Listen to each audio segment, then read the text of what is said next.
Here's what we got going on this weekend. So we were supposed to be in Birmingham, and a big storm was coming through yesterday afternoon when we were supposed to leave. Tornado warnings and all that stuff. So we would have been driving right into it. So we didn't go to Birmingham because we were going to come back today. We were going to leave yesterday. So I decided yesterday evening, I just went and looked in my freezer. What can I cook this weekend? And I had a couple of racks of really, really good looking baby back ribs. So we just have a friend coming over for dinner today, or for the game today. Tennessee is playing Auburn in basketball. So I'm just doing one rack, but I'm gonna show you how to really knock it out of the park with baby back ribs. I've done baby backs about every different way you can do them. I've boiled them, I've baked them in the oven, I've done them on the smoker, I've boiled them with part maple syrup. I've done everything. This is absolutely the best way. So you see here, I've got this beautiful rack of baby back ribs. Now, I got this at one of my favorite local meat markets, Simpson's Meats. They had a couple of racks in their freezer, and they just looked so incredible. I had to buy them, and I just put it in the fridge overnight, let it thaw out in the fridge, and it's perfect. I trimmed off just a little bit of fat. The biggest thing is on the back side, you want to make sure to remove the membrane.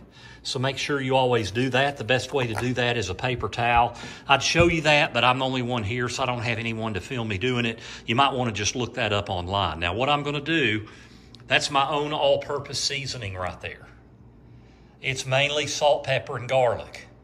So what I'm going to do is I'm going to put just kind of a light coat on both sides to kind of penetrate that meat. I'm going to leave it out for about 15 or 20 minutes. This go-to recipe I got from Malcolm Reed. Like I say, I've tried so many different things, and this is my favorite one. So let's see what we got going. So I've actually put on a light coat of that all-purpose seasoning. Like I say, it's mainly salt, pepper, and garlic. I've got just a couple of other things in there, some onion powder, some parsley. But it's mainly salt, pepper, and garlic. It adds a lot of flavor. It'll penetrate the meat. I'm going to let that sit for a bit, and it'll start sweating, and that sweat will form my binder. I'm not going to use a binder. I'm going to let the meat sweat from the salt penetrating into the meat, and then we'll add the rub. I'm going to go ahead first and fire up my smoker. So here's what we got. We've been sitting out for 20 minutes since I put that rub on it, the salt, pepper, and garlic. It's sweating a little bit. I want it to sweat just a little bit more. So I'm going to leave it about another 10 minutes. I'm going to give it 30 minutes out to sweat. And then it's sweating some. I'd like it to be a little bit better for a binder, and then we'll put the barbecue rub on. Okay, these have been on there it's been on there for 30 minutes, and you can't really see it on the video, but they're actually sweating pretty good. So now it's time for the rub. Now for my rub, you can use any of your favorite barbecue rubs. I'm going with my favorite. This is my favorite standard, Killer Hogs The Barbecue Rub. I had a couple of other rubs that I was thinking about using, but you know what? This is my go-to. Since I'm doing a video on it, I want to use my go-to because I know it's great. The others are probably going to be great, but I know that this one is great. So here we go. I'd call this a light to medium coat of rub. You know, I don't want it to be too heavy. These ribs are going to be great. I've put a little bit of that all-purpose seasoning, the salt, pepper, and garlic. It's going to bring out a lot of the flavor in the meat. Now we got a good rub, and I'm going to add a little bit of this rub at the very end anyway. So this will be good. Now it's time to put them on the grill. So here's what we're going to do. We're going to smoke these ribs. Now, like I say, I've done these ribs about every way you can do them. The most classic way to smoke ribs is the common 3-2-1 method. So you smoke for 3 hours, you wrap in foil for 2 hours, and then the last hour, you finish them unwrapped, and that's when you can add your special touch at the end, whether it's seasoning or sauces. My number one problem with the 3-2-1 method, I don't want to waste 6 hours for these daggum ribs. Oh my gosh. I say that's number one. That's probably number two, because really the top thing is they really don't need that. I mean, to do 3-2-1, you've got to really cook it low and slow, like 225. And ribs can take more heat than that. The pork can take more heat. They don't, and if you give it a little bit more heat, they don't need 3 hours to get a good bark. And they don't dry out when you cook them on a little bit higher heat. So what we're going to do, we're going to put it at 275. And we're gonna cook them for probably about 2 hours to get a good mahogany bark. I may have to spray them a little bit with some water about halfway through. We'll check it in an hour, but it's time to go on. And we are cooking. Now I've got fat side up, as you can see. Now down on this end, I actually had a real thin layer of meat that went over here a little bit further, and I trimmed that off because it would just be overcooked. So you see it's a good, nice piece of pork rib, and I've kind of scrunched it together, and it's gonna cook the way it's sitting there. So we're gonna cook it. Like I say, I'm gonna check it in about an hour and see if I need to spritz it. I may not, because a pellet smoker has so much moisture in the pellets compared to other smoking. If you're using an offset smoker or some other kind of smoker, you definitely probably need to spritz it a couple of times, maybe an hour, hour and a half. But we'll check it in an hour and see if it needs to be spritzed. Okay, it's been 1 hour. Let's see what these look like. Those are looking really good. They are nice and dry. I am going to spray them just with a little bit of a spritzer. Now this is nothing but water. I'm just going to spray them down a little bit. No big deal. Just get them a little bit moist. You could add apple juice to your water, but you know what? The flavor is going to be so good, I don't know that it needs it. So we'll check it again in 30 minutes. It's been 90 minutes. Let's check these ribs. They're looking really good. I'm gonna just get them a little bit more with some of this water. There we go. Now what you don't wanna do, you don't wanna spray off the rub.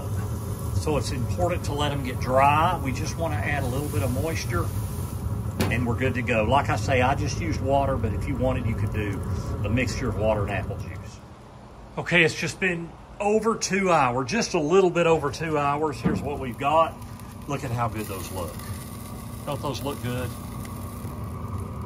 They got a good mahogany. See that good mahogany bark right there? So now we're gonna wrap them and put them back in. As you can see here, I've laid them out. I'm ready to wrap them in aluminum foil. I'm gonna put a little bit of barbecue sauce in this just for them to simmer for the next hour or so, hour to an hour and a half. And I'm gonna use a good barbecue sauce. You can use whatever is your favorite barbecue sauce. You want a little bit of tanginess to it. So for me, I'm using this Killer Hogs vinegar sauce. It's basically barbecue sauce with a little bit of vinegar in it, so it has a little bit of tanginess. And I'm just gonna kind of layer it here, right here. And then we're gonna take this and we're gonna put it meat side down in that sauce, and we're gonna wrap it up and then put it back on the smoker. All right, we've got this back on the smoker. You wanna wrap this where it's easy to get to the ribs, because I'm gonna check them here in about an hour or so and see how done they are. But we're gonna let them sit here and continue to cook. All right, these were on for actually more like an hour and a half. They took a little bit longer to get up to temperature, and I think I found the culprit. If you see here, there's a little bit of a hole there. But that's okay, because you see here, the meat is starting to separate from the bone, and I checked the temperature. They're right around 201, 202. That's about where you want them. You don't want to overcook them. You want ribs to be tender and easily come apart. You actually don't want ribs to literally fall off the bone when you lift them up. See how that's starting to fall apart, but they're not completely falling apart? That's what you want. If they completely fall off the bone, like if I could just pull this bone out without even really providing much force, they'd be overcooked. I'm gonna let these set. I'm gonna wrap them back and let them set for 10 or 15 minutes, and then we'll do the next step.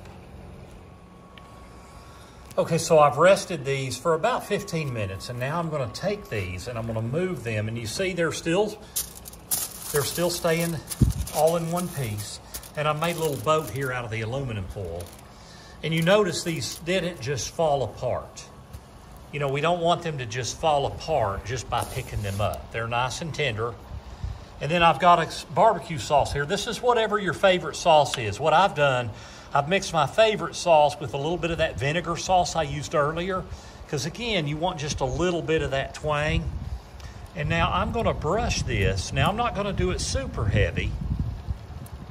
I want them soft, but I don't want them to be super heavy, because what's gonna happen is I'm gonna leave them on the smoker for about 15 or 20 minutes, and they'll get nice and caramelized, but I don't want them to be too saucy. I just want them to be just perfect. So now it's time to put them back on the smoker. So I've got them on the smoker, and I just remembered one important step. I'm gonna do just a little bit of this rub here at the end, just to give it a little bit of flavor. Not a ton, just a little bit. Now we cooking. Let's see what we've got.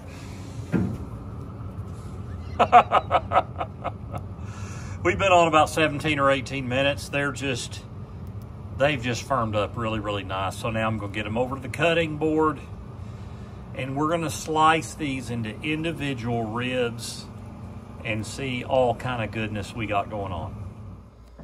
Okay, here we are. I've cut these into individual ribs. Look how good those look. All right, I gotta try one. I'm gonna try this one right here because it's got this extra bark on it. Oh my gosh, that looks amazing. Let me try this.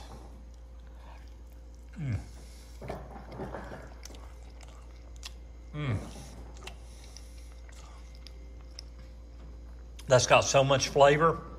The salt, pepper, and garlic, the all-purpose seasoning brought out a lot of that flavor in the meat, and then the rub is so good. If you wanted, you could brush a little bit more sauce on it. I know some people will want to. My wife likes them a little bit saucier, but this is unbelievable. Thank you for tuning in to Smoking with Jim.